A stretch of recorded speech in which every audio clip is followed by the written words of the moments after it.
Hi, this is Dr. Gamer, and welcome to my Hawkeye build video. Before we get into it, make sure you click that like button and subscribe to the channel and hit that bell icon so you never miss an update. And without further ado, let's jump right into it. Now, it's still early, but I think I pretty much figured out the optimal way to play Hawkeye. And he is absolutely insane, does so much damage. This build isn't even fully optimized yet. As you see, I have a decent heroic rating. It was higher, but I realized that his heroics don't really scale to valor, so I don't actually need it. All I need is precision. So going forward, I'll be prioritizing pieces with resolve and precision, since all of his abilities, all of his most notable range abilities, seem to scale to precision. So we'll start with the skills, and I'll go over the gear, and then I'll show you some gameplay footage of a villain sector, which ended with me just absolutely deleting Taskmaster in less than 20 seconds. So let's jump into it. So the first page is pretty self-explanatory, but I do want to highlight the main abilities that I use. So the most important is Bag of Tricks. Oh my goodness. This is absolutely busted. Kate is basically all about the scatter shot. This is Clint's scatter shot, but so much better. So as you see, it's the heavy signature version of the split shot arrow, which fires an arrow that splits into multiple projectiles, and you can use it to hit multiple targets. It does a lot of damage. It can break blocks, and does decent impact and stun. Bag of Tricks combines multiple arrow types. You fire a tripwire shot, a pulsar, and 3 split shots on top of the first split shot that you already fired at the beginning of this combo. And it just results in an absolute just storm of different arrows that just absolutely melt enemies. It's nuts, especially when you get your precision rating high enough. It's ridiculous. I use this all the time. It's actually, funny enough, stronger than his heroics. If you believe that, you can believe that. It's just absolutely ridiculous. It's the main thing I use. It's what this build is made to abuse, and I absolutely love it. I also use tripwire. I'd never use cluster arrows. You want the tripwire shot, which you get by holding cluster. When you have a cluster equip, you just hold it a little longer, and you see it fires that bigger string of electrified projectiles. You can does decent damage, and it knocks enemies off their feet. It's pretty good. I don't use razor arrows that much, except to take out turrets.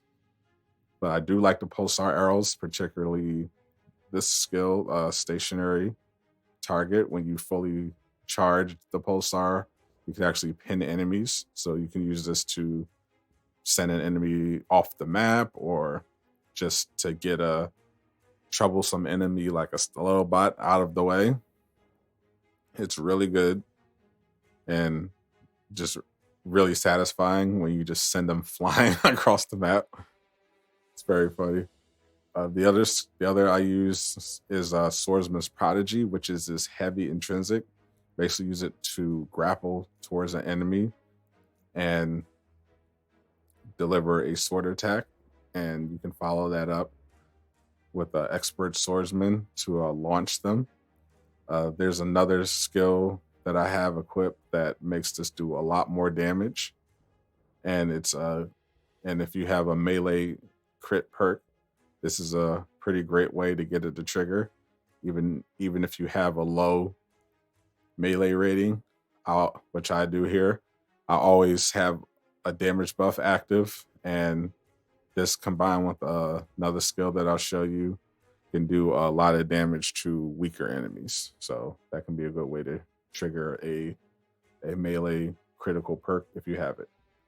Okay, the rest of these we don't need to go into. I don't really parry like ever. It's like a waste of time to me. I usually just keep my distance, use the bag of tricks, the tripwire to crowd control, as well as the pulsar. So don't really need to parry. It's not necessary. All right, moving on to the heroics. We'll start with the support. I absolutely love his recovery arrow. The fact that he has an ability that can heal himself and his allies is really cool. For the specialization, I choose critical care. It causes all heroes inside the nanobot circle to have a 20% increased critical attack chance and 20% greater weak point in critical attack damage, which is actually a lot. It can just really help you delete enemies even faster, particularly those with overshields and bosses. Then we have heroic recharge. Enemies defeated within the swarm area have a 30% chance to drop a heroic orb. We love heroic orbs, especially with this build. So you want to have your abilities all the time, and this will help you do that. The other option, especially if you are in a boss fight, you can use strong medicine, which increases the initial amount of willpower recovered by 75% and the amount recovered over time by 100%. The other one lets you drop intrinsic orbs, which don't need. So for most circumstances, you don't want heroic recharge, but for bosses, when you really won't have the option to generate heroic orbs by defeating enemies, you can just switch to strong medicine.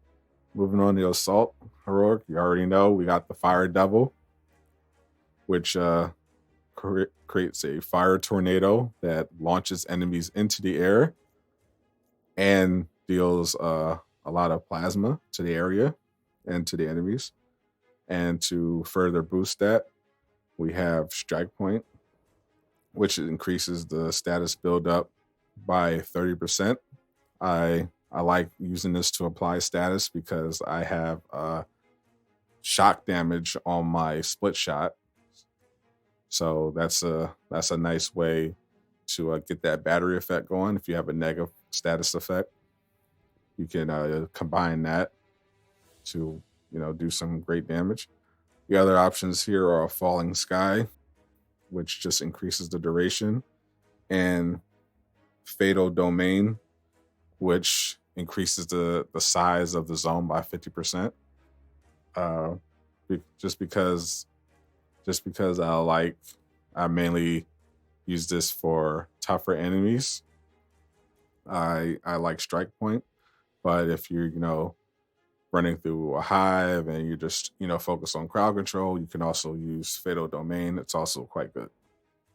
Now moving on to the ultimate. Now it took a little bit to figure out the best way to use the ultimate, because it actually doesn't do a lot of damage initially, because a lot of people were using twin talons because it fires 200 arrows that also deal shock damage, but this doesn't really do all that much, even combining it with the fire tornado. So I actually prefer Dive Bomb. And what Dive Bomb does is every time the hunter's arrow hits an enemy, it also attaches an explosive. And if you hit the enemy after that with a melee attack or a range attack, like with your bag of tricks, it detonates and you do a lot of extra damage. So I actually prefer Dive Bomb. Mark Prey lets you prioritize the enemy, the currently targeted enemy. I don't need this because if you're fighting a boss, it's only going to target them anyway. So it doesn't really make that much of a difference.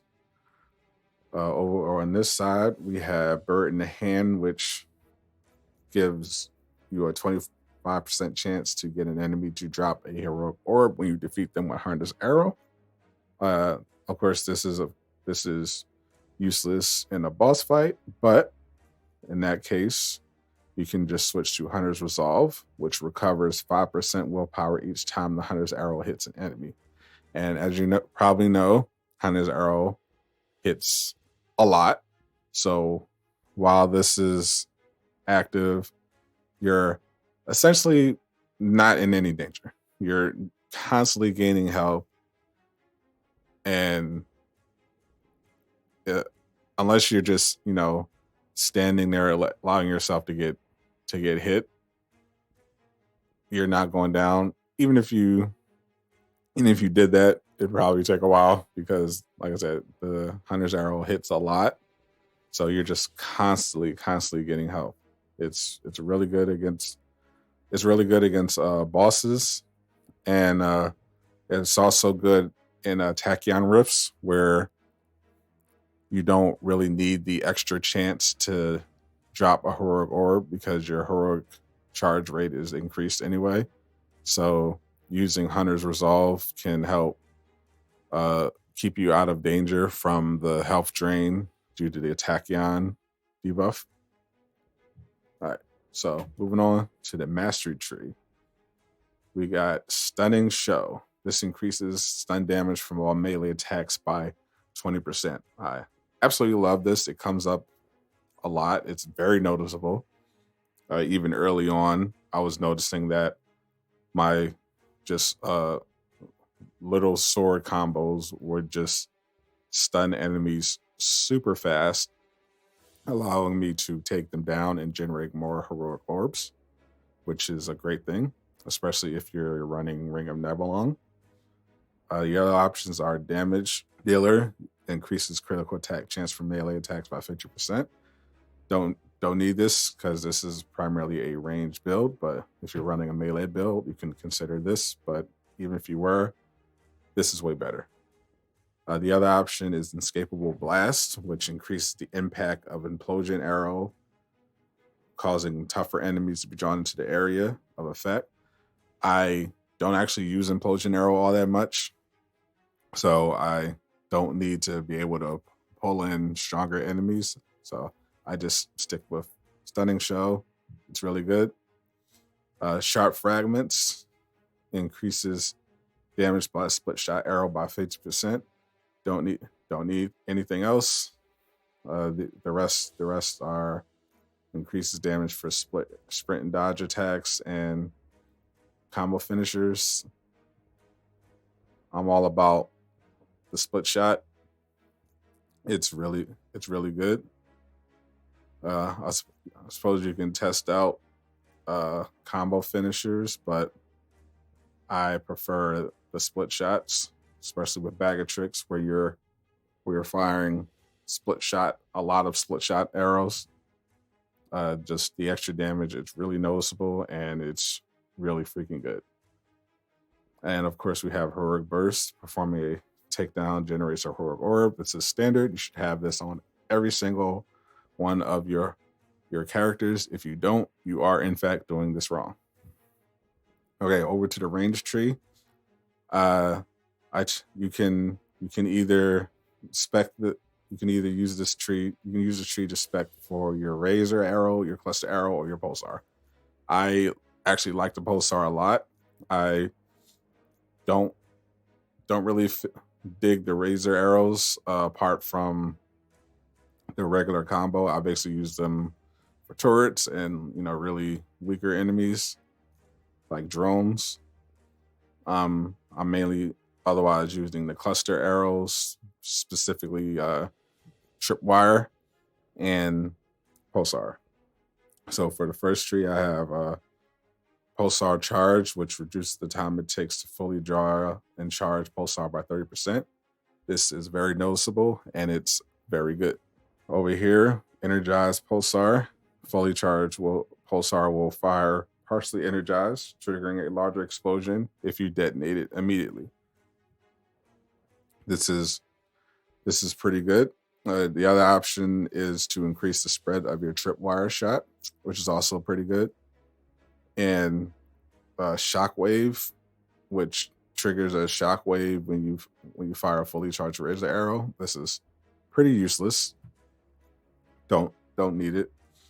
On the third tree, we have ensnared targets, which increases the damage inflicted by both regular and charged cluster arrows by 20%.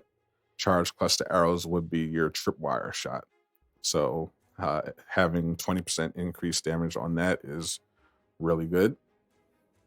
The other options were super powered pulse, which essentially gives your pulsar arrow an implosion effect, which is useless, and perfect marksman, which it could be good if you make your build around the razor arrows. Each perfect draw hits an enemy, adds a marksman's buff, which increases damage by 10%, and you can stack it up to 5 times. I guess this could be good on a tougher enemy like a boss or enemy with overshield. But again, Bag of Tricks is so powerful that this is essentially just completely worthless. So I just stick with the increased damage for my tripwires. So moving on to the intrinsic side, I don't really recommend either one of these. Return fire just lets you counterattack after perfect dodge, which is useless. And salt in the wound lets you automatically target weak points with your boomerang arrow, which doesn't do too much. I'm not really worried about it. I mainly again use Bag of Tricks, but Parting Gifts is pretty good. So this is what I was mentioning earlier as an add-on to Swordsman's Prodigy. When you use it, it attaches an explosive, so it breaks the block. It does a lot of damage, has a lot of impact. It launches. It's really powerful especially on less overpowered enemies. Doesn't do too much to an Adaptoid unless you are speccing your build out for melee. But for smaller enemies, even with this low melee rating, that combo just absolutely just destroys them. So it's pretty good.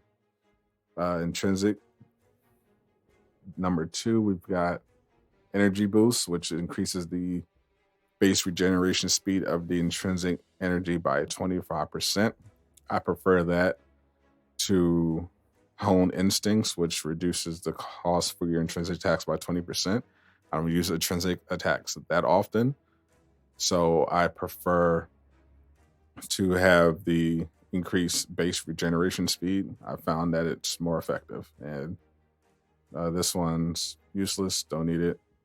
Oh, this tree, this whole side is also pretty useless. These two are basically buffs for your parry attacks, your parry counter attacks. This one is for your heavy. This one's for your light. Both are pretty useless. I don't use them. I don't parry at all. I think it's a waste of time with this build. It doesn't come up. I'd rather just perfect dodge and keep my distance. But I just do on off balance, increase stun damage for parried enemies just because just had to check something. You can check whatever you want. Doesn't matter. Over here, I basically use these first two to optimize the efficiency of the overcharge.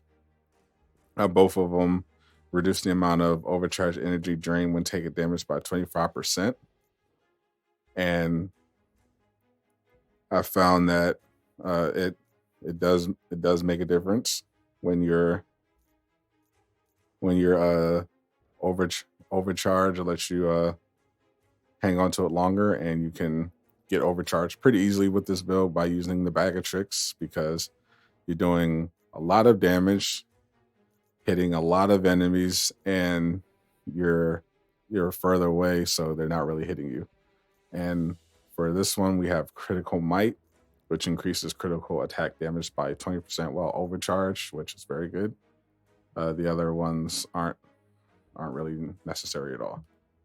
Now, moving on to gear. Like I said, this isn't fully optimized yet. Once I found out that Valor doesn't really do anything, I switched to prioritizing Resolve for defense and Precision for ranged. So basically, if it has precision and proficiency, or precision and resolve, that's fine. Otherwise, don't really need it. But what I have so far definitely gets the job done. We'll start with the melee gear, Fault Inspiration Edge. The most important thing here is the second perk, Split Shot Arrow inflicts shock damage. Your second perk, you definitely want something to buff your split shot. It's really good. If there's a perk that also does something for signature attacks in general, definitely look for that. But most important for my pieces, again, are Resolve and Precision, and some kind of status. I prefer negative for the split shot. All right. For range, we have Precision buff arrowheads. Range attacks with pulsars deal cosmic, and also have a 50% chance range power attacks granted damage buff. And then we have 16% increased stun damage from power attacks. It's pretty good. You can alternatively cluster, getting something for cluster arrows will be good as well. But this gets the job done. Like I said, if I can get a Resolve and Precision, excuse me, that would be preferred. So I'll be looking for pieces like that. Moving on, Untouchable Jarvis Barrier Vest. Now, this is a completely replaceable piece. I basically just have it for the Resilient and Precision stats, but the Untouchable Jarvis Barrier, which you have a 60% chance of generating from perfect evading, is pretty good. It comes up fairly often because I do dodge a lot. And finally, this one is really good. Apex Splits Kit. Once again, prefer Precision over Valor, but the perks are really good. The first one, Apex Splits, 18% increased damage from signature attacks. Signature attacks, the main one being your bag of tricks.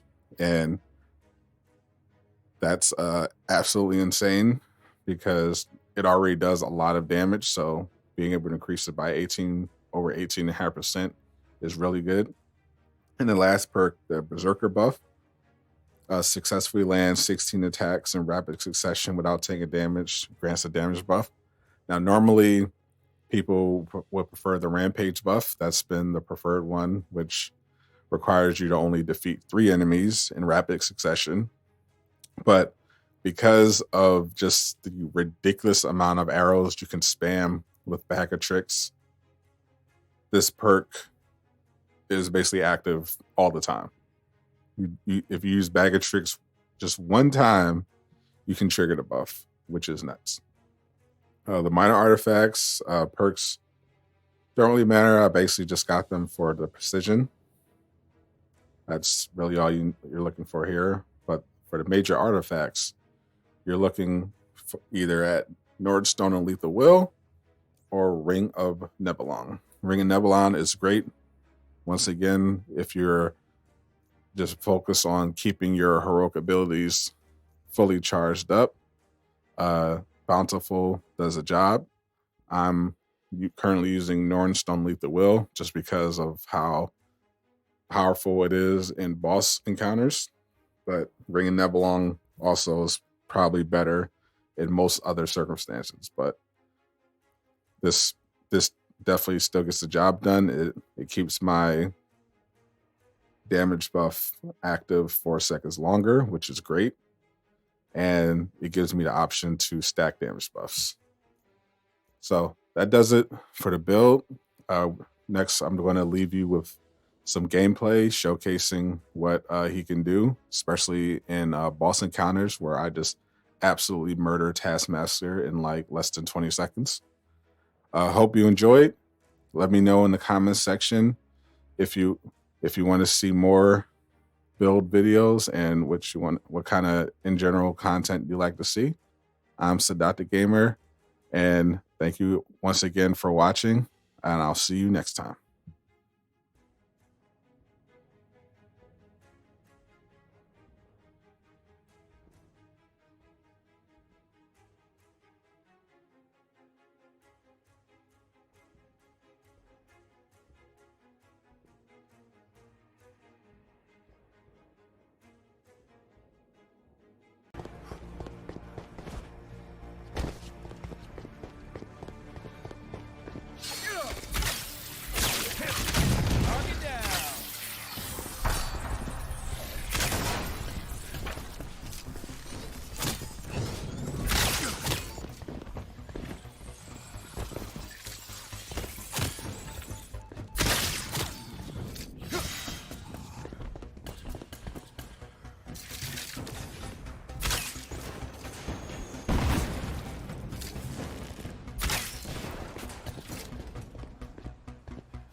Every member of the elite team must be defeated.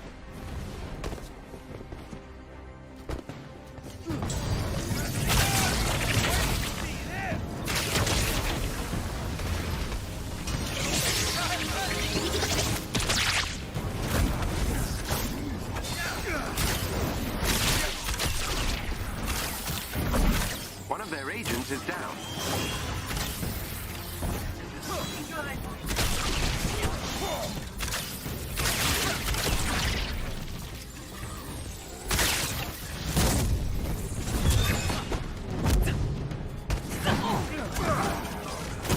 Well done. That squad member has been neutralized.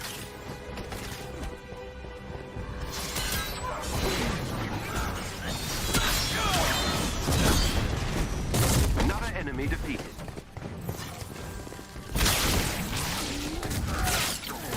We're scanning the facility for the clone's location. In the meantime, I'm sending you to the lower floors to find a target who has more information.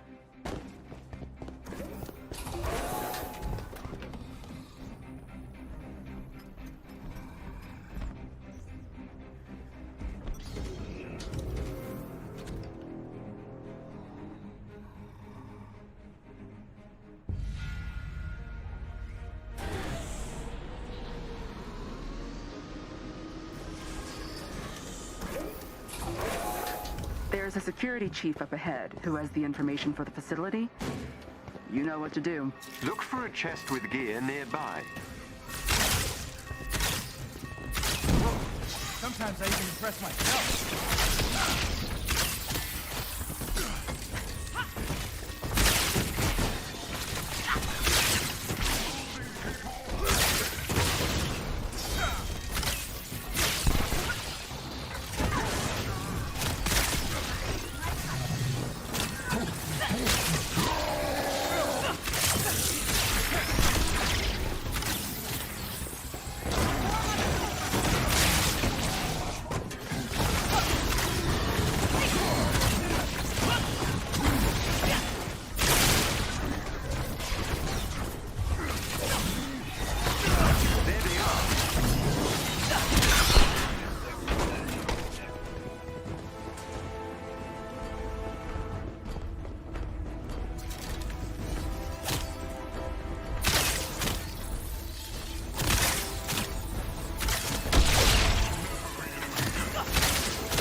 you'll regret.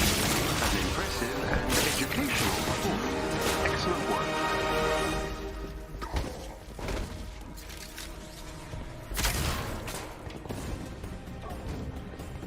We got company, you guys.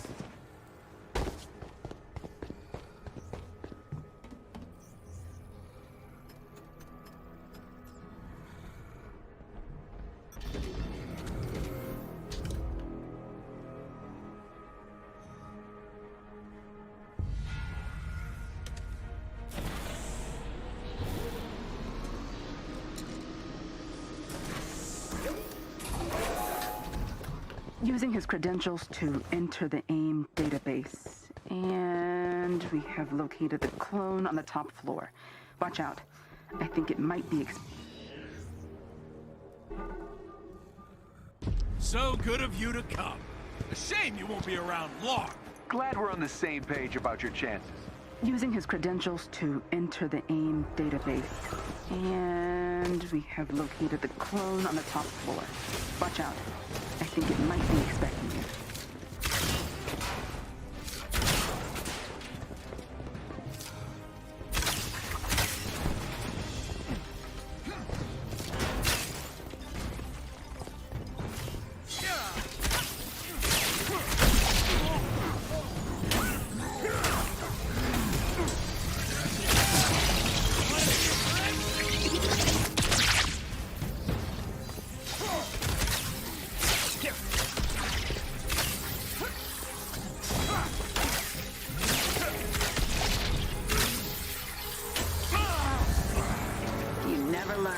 Ooh, a burn and a pun.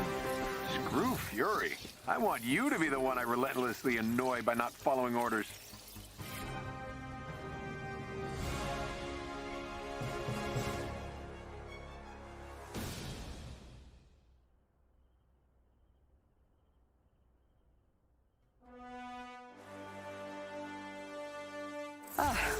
Great work, Avengers. If we get any more